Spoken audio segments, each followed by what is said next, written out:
नमस्कार, मैं हूं तस्नीम खान। आप देख रहे हैं आधी दुनिया पूरी बात।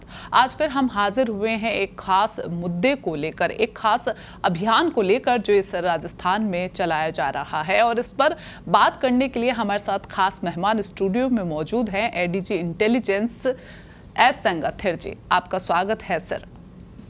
आज हम बात करने जा रहे हैं खास मेहमान से इस बारे में कि इन्होंने अजमेर में आईजी रहते हुए एक बड़ा अभियान शुरू किया था, स्पीक अप अभियान, आवाज़ दो अभियान। उस समय जब राज्य में रेप की घटनाएं बढ़ती जा रही थी, महिला हिंसा जो है उसके आंकड़े बढ़ते जा रहे थे, उस समय एक आइडिया क्लिक करता है और वो आवाज़ दो अभियान के तौर पर हमारे सामने आता है। तो स्पीक अप अभियान क्या है और किस तरह से महिला हिंसा से इससे सुरक्षा पाई जा सकती है, इसी पर बात करेंगे हम हमारे एस सेंगाथिर सर से। तो सर, आप बताइए कि ये जो आइडिया है स्पीक अप अभियान की, हम सबसे पहले बात करेंगे यहाँ पर। तो ये आइडिया आपको कैसे आया?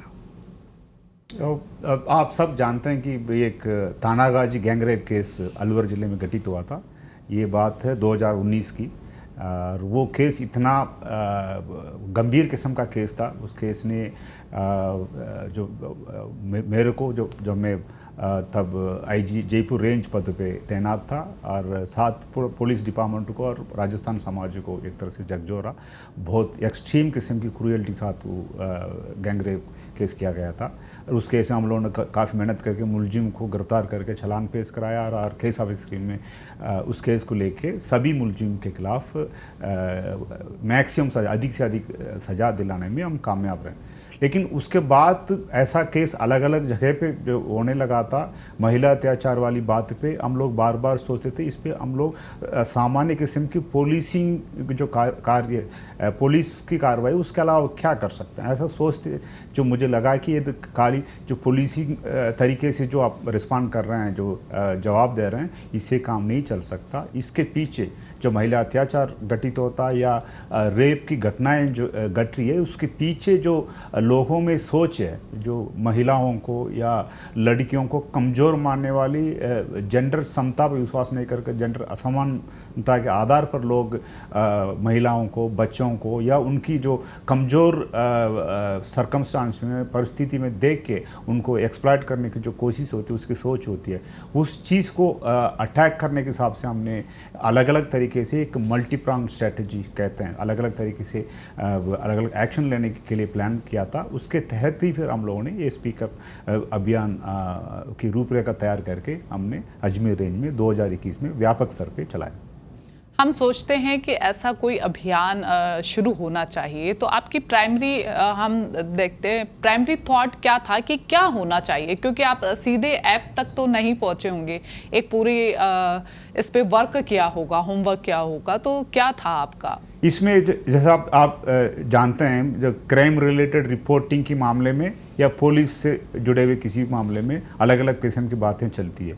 एक तो इसमें रिपोर्टिंग करने में जो समस्या रहती है, कई बार जो लोग हैं, विक्टिम हैं, जो पीड़ित हैं, आसानी से पुलिस थाना तक नहीं आते हैं और उनको कई बार लगता है कोई रिपोर्ट करने से मतलब कोई बदनामी वाली बात हो जाती है, या रिपोर्ट करने के लिए कोई किसी के साथ पुलिस थाना पर आते हैं या पुलिस कार्यालय में आते हैं तो वहाँ सुनवाई की शिकायत हो सकती है।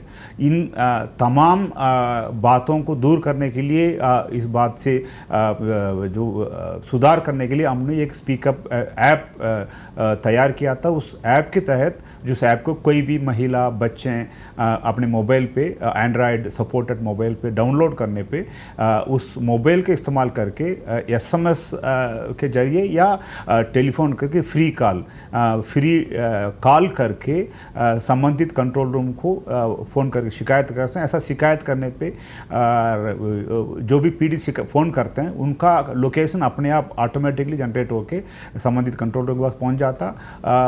इसलिए पुलिस डिपार्टमेंट को मालूम पड़ जाता है पीड़ित कौन सी लोकेशन से फ़ोन कर रहे हैं, शिकायत कर रहे हैं। फिर हम लोग संबंधित जो हमारे गाड़ियाँ, जो पुलिस मोबाइल गश्त गाड़ियाँ या PCR वैन है, कंट्रोल रूम वैन अलग अलग जगहों में तैनात रहता है, उनको कह के कंसर्न मोबाइल पे जो लोकेशन में हम लोग भेज देते हैं, उस हिसाब से जो भी शिकायत रहती है, जो टीचिंग शिकायत हो सकती है या और भी कोई शिकायत हो सकती है, उसके अनुसार हम कार्य करने की कोशिश करते हैं। इसमें एक तो है जो लोगों में संकोच रहता है, पुलिस थाना तक जाके रिपोर्ट करने में जो संकोच रहते हैं उसको दूर करने के लिए किया गया।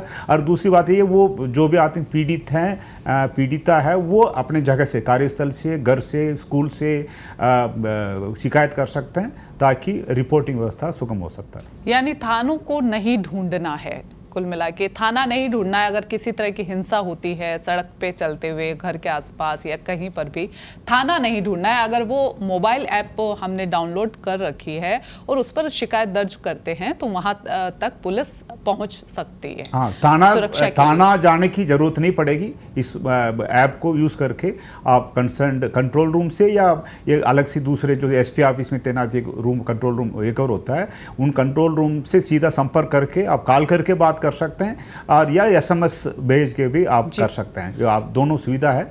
और उसके बाद पुलिस अपने आप तक जो कंसर्न संबंधित पीड़िता है तब उन तक पहुंच सकती है। जी सर, इस ऐप में और क्या क्या खासियत है, इस ऐप के बारे में थोड़ा इस ऐप में तो जैसा मैंने कहा था, एक तो फ्री कॉल है, और दूसरी बात इसमें लोकेशन ट्रेस होकर अपने आप लोकेशन पुलिस कंट्रोल रूम में पहुंच जाता है।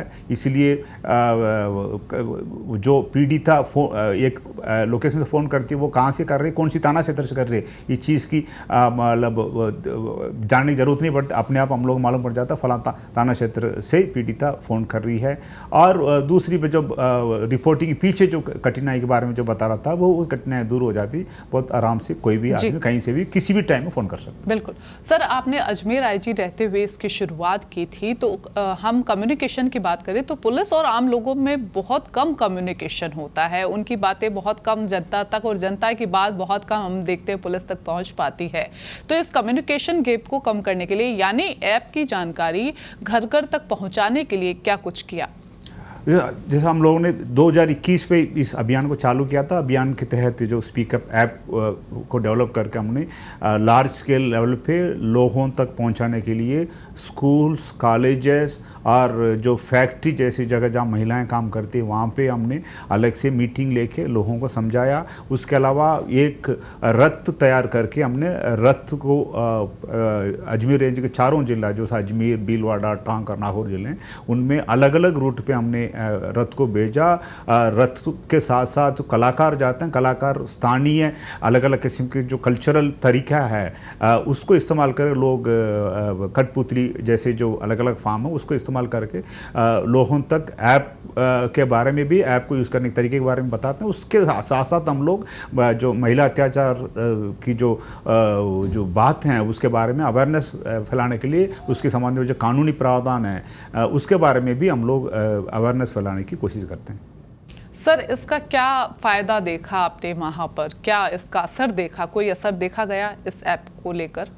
एक तो जो ऐप वाली बात करी वो तो एक पहलू है। ऐप को इस्तेमाल करके लोग आसानी से रिपोर्ट कर देते हैं। कई बार रात में हमारे पास कई बार फ़ोन आता था, जैसे कोई महिला जयपुर से टांग जा रही थी, निवाय के आसपास वो जा रही थी, उस रात का टाइम था, उसमें गाड़ी में कम लोग थे, उसको लगा कुछ जो लोग बैठे हैं वो ठीक से लोग नहीं हैं, इसलिए उसको पुलिस सपोर्ट इमीडिएटली चाहिए था। तुरंत उसने ऐप्स को इस्तेमाल करके हमें फ़ोन किया, संबंधित कंट्रोल रूम से तुरंत स्थानीय थाना को सूचित करके हमने अपना गाड़ी भेजा और उसके बाद उस महिला को संभल करके उनको घर तक पहुंचाया। ऐसा अलग अलग टाइम में जो कई उदाहरण हमारे पास है। इनफैक्ट एक सबसे गंभीर उदाहरण तो ये है कि एक टोडा राइसिंग एरिया में एक बच्ची, नाबालिग बच्ची स्कूल में पढ़ रही थी। हमारे अवेयरनेस कार्यक्रम तहत लोग, हमारे जो महिला कांस्टेबल्स वगैरह स्कूल परिसर में गए थे और उनकी बात सुनने के बाद ऐप की जो तरीका है उसको समझने के बाद उस लड़की ने अपने आप उसके साथ घटित एक रेप की क्राइम के बारे में रिपोर्टिंग इस तरीके से हम तक पहुंचाया। और ऐसे कई जो उदाहरण मैं दे सकता हूं, अलग अलग टाइम में लोगों ने ऐप को इस्तेमाल करके या हमारे जो अवेयरनेस कैंपेन है उसके बाद हम तक रिपोर्ट के साथ पहुंचे। तो ये तो बहुत अच्छी बात है कि जो लोग नहीं बोल सकते, या जिस बच्चे की आपने यहाँ पर जिक्र किया है, अगर वो स्कूल में या घर पे किसी तरह से प्रताड़ित थी तो वो जहाँ बोल नहीं सकी, तो स्पीक अप ऐप के ज़रिए वो बोल पाई, तो ये एक इस अभियान की मैं समझती हूँ एक बड़ी सफलता है। लेकिन हम देखते हैं कि जो भी अभियान चल रहे हैं, और भी कई सारे अभियान हम देखते हैं प्रदेश भर में चल रहे हैं, लेकिन उसके बावजूद भी हम क्राइम पर, यानी महिलाओं के प्रति जो अपराध हो रहे हैं उन पर किसी तरह कंट्रोल नहीं कर पा रहे हैं। तो यहाँ क्या आप कमी देखते हैं? इसमें जो महिला अत्याचार या बालिका अत्याचार वाली बात में जो अलग अलग लोग विश्लेषण करते हैं, विशेषज्ञ लोग देखते हैं, और हम लोग भी जैसा पुलिस विभाग में नियमित रूप से इसकी समीक्षा भी करते हैं, विश्लेषण करके समझने की कोशिश करते हैं। इसमें सबसे बड़ी समस्या है महिला अत्याचार में जो अत्याचार करता या जो क्राइम अपराध करता है, अधिकांश टाइम में वो जानकार आदमी होता है। जानकार आदमी कई बार रिश्तेदार भी हो सकता, पड़ोसी हो सकता, एक कोई दोस्त हो सकता है, ऐसा लोग होते हैं। और उसके बारे में संबंधित पीड़िता या उनका परिवार शिकायत करने से पहले कई बार सोचते हैं शिकायत करें नहीं करें टाइप की एक कन्फ्यूजन उनके दिमाग में आ जाता है। ये चीज़ आप किसी भी जो महिला अत्याचार की जो क्राइम एनालिसिस करेंगे उसमें ये समस्या आती है। अधिकांश टाइम में नॉन लोग, ज्ञात लोग हैं जो जैसे मैंने कहा पड़ोसी हैं या रिश्तेदार हैं या दोस्त हैं, वो होते हैं। ऐसा जो क्राइम है, जो जिस क्राइम को घरों में या कार्यस्थल पे या नॉन एरिया में, नॉन परिसर में ज्ञात आदमी, पड़ोसी, परिवार वाला या कोई मित्र कारित करता, उसके बारे में पुलिस डिपार्टमेंट बहुत ज़्यादा नहीं कर पाती है। इसलिए एक तरह से सामाजिक क्राइम है, इसकी रोकने में सबसे बड़ी समस्या यही है। इसलिए मैं तो इस बात की जो पहले एक बार कहा था उस बात को वापस रिपीट करूँगा। जो महिला अत्याचार के पीछे जो ये जो सोच है, जो जेंडर या इनइक्वालिटी वाले जो जेंडर असमानता की बात होती है, जो लोग पुरुष लोगों में, मेल ईगो की जो बात कह सकते हैं, लोगों में ये सोच रहती है कि महिला कमज़ोर है, इसको प्रॉपर्टी के रूप में, सामग्री के रूप में यूज़ किया जा सकता है, इसको एक्सप्लॉइट किया जा सकता है। इस सोच की वजह से ये क्राइम लगातार घटित हो रहा है। इस क्राइम को कम करने के लिए केवल कानूनी कार्रवाई करने से ही अपन कंट्रोल नहीं कर सकते, साथ साथ अवेयरनेस ज़्यादा बढ़ाना पड़ेगा। और जो जैसा मैंने कहा, जो जेंडर इक्वालिटी रिलेटेड समस्या हैं, उस सोच को, उस धारणा को बदलना पड़ेगा। सर, आपने जैसे कि बताया कि जेंडर इक्वालिटी जो है वो नहीं है, इसलिए समाज जो है अब तक महिलाओं के प्रति कैसा व्यवहार करना चाहिए ये नहीं समझ पाया है। तो इसके लिए हमें पुलिस के स्तर पर या सरकार के स्तर पर क्या कुछ किया जाना चाहिए?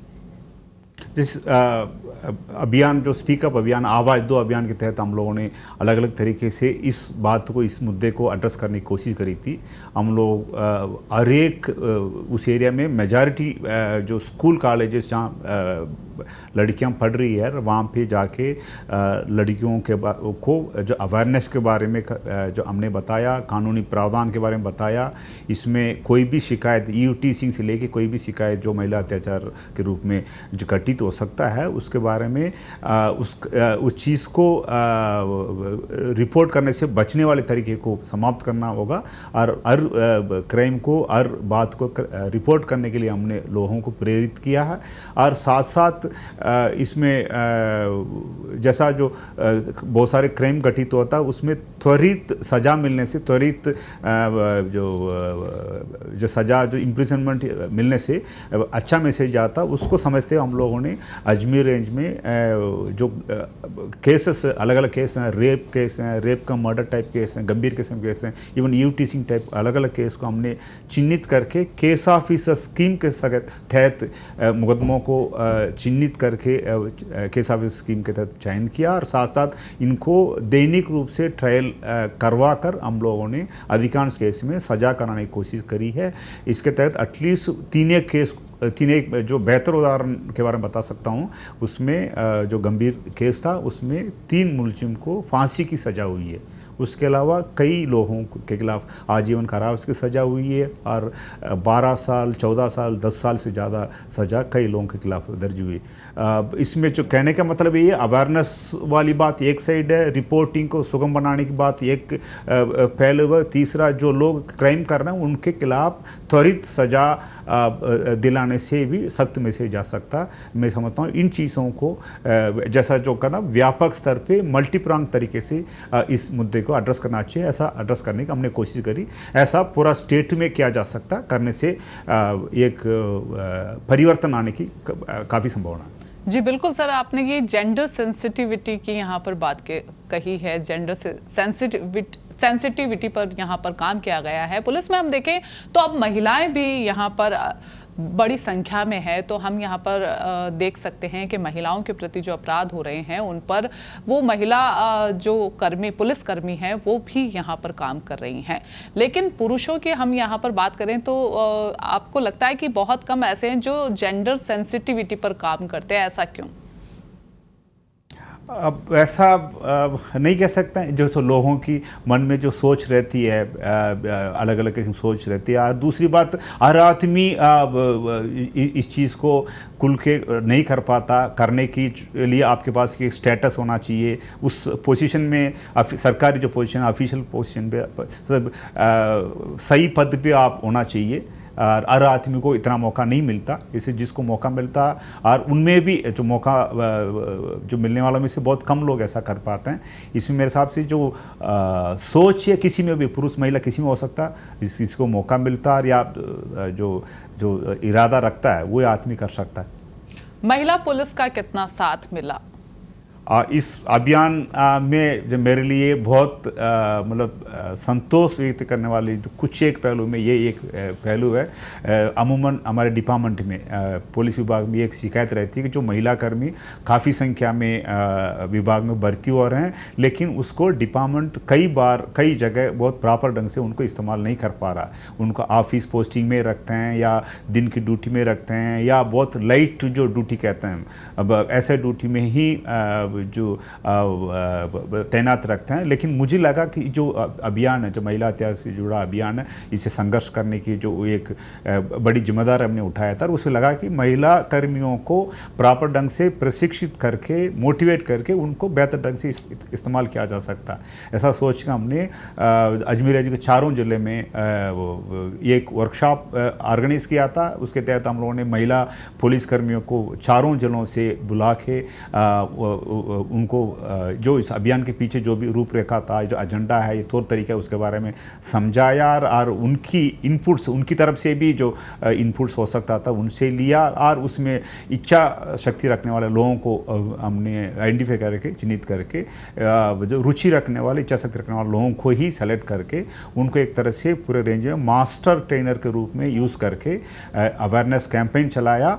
और मैं कह सकता हूँ अब अजमेर रेंज में ऐसा काफ़ी ठीक संख्या में एटलीस्ट 50 से 60 महिला कर्मी ऐसे होंगे, वो ट्रेंड है, मोटिवेटेड है, महिला अत्याचार मामले में किसी भी जगह जाके अवेयरनेस रिलेटेड बातें कर सकते हैं और लड़कियों से, बच्चों से बात करके कानूनी प्रावधान के बारे में भी ढंग से कह सकते हैं। इसके साथ साथ इनफैक्ट हमारे जो महिला कर्मी कुछ एक ऐसा जो ट्रेनर हैं, जो आत्मरक्षा ट्रेनर के रूप में डेवलप हुए, ट्रेंड हुए, वो लोग अलग अलग स्कूल, कॉलेजेस में या हमारी पुलिस लाइन परिसर वगैरह है, उसमें लड़कियों को, कॉलेज स्टूडेंट्स को आत्मरक्षा की ट्रेनिंग भी देते हैं। जी, जब हम बच्चों की सुरक्षा की बात करते हैं तो सेल्फ डिफेंस ट्रेनिंग आजकल हर स्कूल कॉलेज में दी जा रही है, तो आप इस पर क्या कहेंगे कि कितना ज़रूरी है सेल्फ डिफेंस की ट्रेनिंग? सेल्फ डिफेंस ट्रेनिंग के पीछे एक तो दो जो कारण इमीडिएटली जो हमें लगता है, एक तो जो आत्मरक्षा की ट्रेनिंग करने से कभी कभार जो किसी परिस्थिति में महिला को थोड़ा बहुत मिनिमल फोर्स, कम से कम फोर्स इस्तेमाल करने की ज़रूरत पड़ती है, उस वक्त वो इस्तेमाल कर सकती है, करने की जो समझ उसको आ जाएगी। साथ साथ इस ट्रेनिंग से इस चीज़ से ज़्यादा बच्ची में हिम्मत बढ़ती है, वो मतलब अपने आप को कॉन्फिडेंट महसूस करती है। जो बच्चियों को और महिलाओं को कमज़ोर मानने वाली जो प्रवृत्ति अपने समाज में है, उससे हट के महिलाओं को अपने आप को जो मजबूत और हिम्मत वाले बनाने के लिए, खुद को महसूस करने के लिए, और किसी के सामने भी कोई भी बात हो तो उसको टैकल करने की हिम्मत ये आत्मरक्षा कौशल मेरे हिसाब से देती है। लेकिन सर, इससे हम देखते हैं कि समाज में जो पेरेंट्स हैं उनमें ये कॉन्फिडेंस नहीं आ पाया है। बड़ी संख्या में ऐसे परिवार आज भी हैं जो अपनी बच्चों को बाहर भेजने से डरते हैं या फिर पढ़ाने के लिए नहीं भेजते, सिर्फ इसलिए कि वो सुरक्षा का यहाँ पर हवाला देते हैं कि उनके लिए सुरक्षा नहीं है। तो वो परिवारों में और पेरेंट्स में कॉन्फिडेंस कैसे लाया जाए? ये एक इम्पॉर्टेंट प्रश्न है। जैसा आप जो अब ये कह सकता हूँ, एक परिवार में लड़कियों की माता पिता के मन में जो बात है असुरक्षा की, एक जो भावना है, और साथ साथ अपने पब्लिक स्पेस है, जो सामूहिक जगह है, वो अभी भी इतना जेंडर सेंसिटिव इक्वल नहीं कह सकते हैं।